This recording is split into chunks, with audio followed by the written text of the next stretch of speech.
A graça e a paz do nosso Senhor Jesus Cristo. Como vai você? Tudo bem? Quero ler o Evangelho de João no capítulo 19, a partir do versículo 31.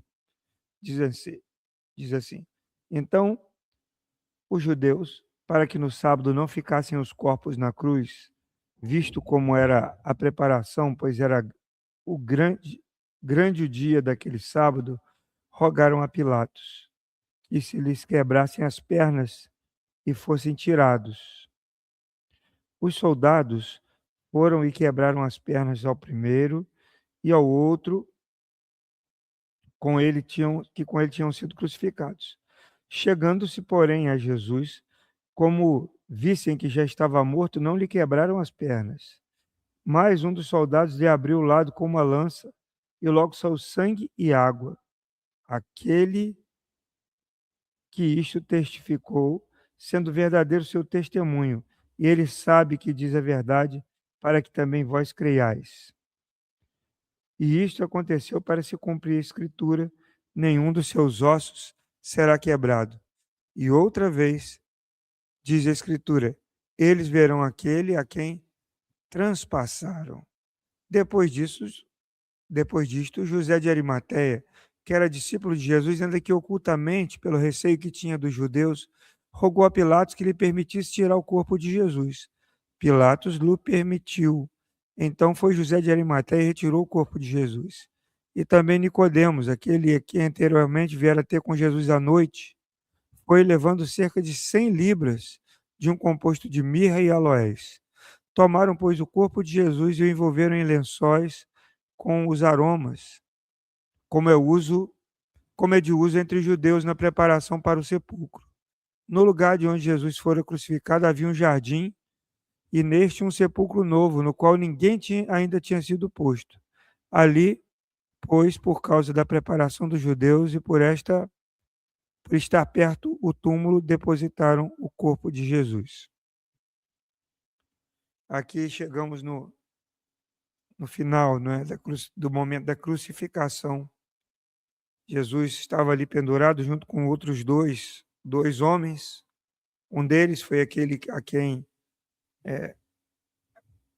pediu que Jesus se lembrasse dele quando entrasse no reino dele. Jesus disse: ainda hoje estarás comigo no paraíso, do lado direito. E o que estava à esquerda de Jesus é aquele que zombava dele. Ambos tiveram as pernas quebradas para que a morte fosse antecipada e não passasse do horário e entrasse no sábado, que era um dia especial para os judeus, e eles não iam poder retirar os corpos dali. Quando foram então quebrar uma das pernas de Jesus, viram que ele já estava morto. Então, para confirmar a morte, ele fura o lado de Jesus e sai dali sangue e água, né? Já tinha acontecido, ele já estava morto. E aí se cumpriu a Escritura, que nenhum dos seus ossos seria quebrado, e também cumpriu-se o que estava escrito, que o seu corpo seria transpassado. Jesus estava cumprindo tudo o que havia sido escrito sobre ele no Antigo Testamento. Ali era o cumprimento das profecias que estava acontecendo. E aí aparecem dois personagens que a gente não vê muito, né? Em toda leitura, mas aparece José de Arimateia e aparece Nicodemos. Ambos seguiam a Jesus, mas eram discípulos discretos. Nicodemos é aquele lá do João capítulo 3, do capítulo 3 aqui do Evangelho, que foi ter com Jesus à noite. E o que ele faz? José de Arimateia pede para liberar o corpo de Jesus para que ele faça o sepultamento. Nicodemos consegue, então, o preparo para o corpo, cerca de 34 quilos de mirra e aloés, e eles levam o corpo, limpam, cuidam de tudo, embrulham num lençol com aquelas especiarias e colocam num túmulo novo, onde tinha um jardim e era bem pertinho. Sabe, homens que passaram todos esses anos, esses 3 anos, vendo tudo que Jesus tinha feito, e o seu coração estava marcado por aquele Galileu, por Jesus de Nazaré, que havia sido ali julgado, morto e crucificado. E eles cuidam do corpo de Jesus. Para isso precisava de coragem. Imagine aqueles que andaram seguindo a Jesus secretamente por todo aquele tempo, agora publicamente levam o corpo de Jesus. Enquanto os discípulos mais próximos de Jesus, aqueles que andaram com ele, se espalharam, não estavam por ali. 2 homens pegaram e assumiram os cuidados do corpo de Jesus. O preparo do corpo de Jesus foi feito por José de Arimateia e Nicodemos. Eles lavam o corpo, eles envolvem com lençóis de linho limpo e junto com especiarias aromáticas, segundo a tradição judaica. Era ali um ato de amor, né? Era uma honra para o rei dos judeus, como estava escrito naquela plaquinha em 3 idiomas que Pilatos havia colocado. Um túmulo novo, né? Um sepulcro cavado na rocha onde ninguém ainda havia sido depositado, feito num jardim, né? E aí, meus irmãos, nós vemos que a soberania de Jesus, ela permanece ali, porque ele nasceu em uma manjedoura emprestada, não tinha onde nascer, mas quando ele foi morto, ele foi sepultado como um rei em um túmulo de rico, cumprindo milimetricamente a profecia de Isaías, capítulo 53.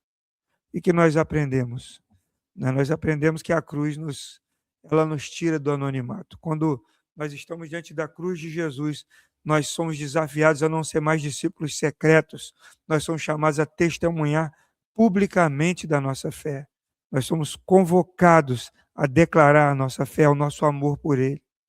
Nós somos desafiados nesse texto a sermos corajosos e enfrentarmos os nossos desafios.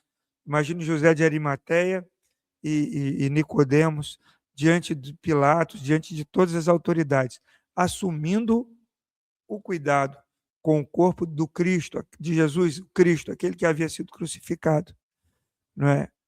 E um desafio de fazer o melhor para ele. Sempre fazer o melhor. Eles pegaram as especiarias, eles pegaram lençóis de linho novo, eles pegaram um túmulo novo num jardim, eles fizeram o melhor, tudo que estava ao alcance deles. E o capítulo 19 termina com uma pedra lacrando o túmulo.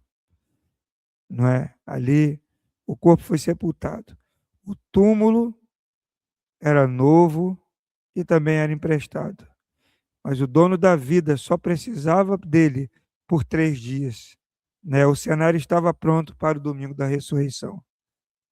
O túmulo era novo, o jardim era lindo, mas não era propriedade de Jesus, porque ele precisava apenas daquilo ali, por 3 dias. Porque Jesus Cristo iria ressuscitar. É colocado uma pedra em cima e entra um tempo de espera e de silêncio. Que o Senhor Jesus Cristo abençoe a sua vida. Grande abraço.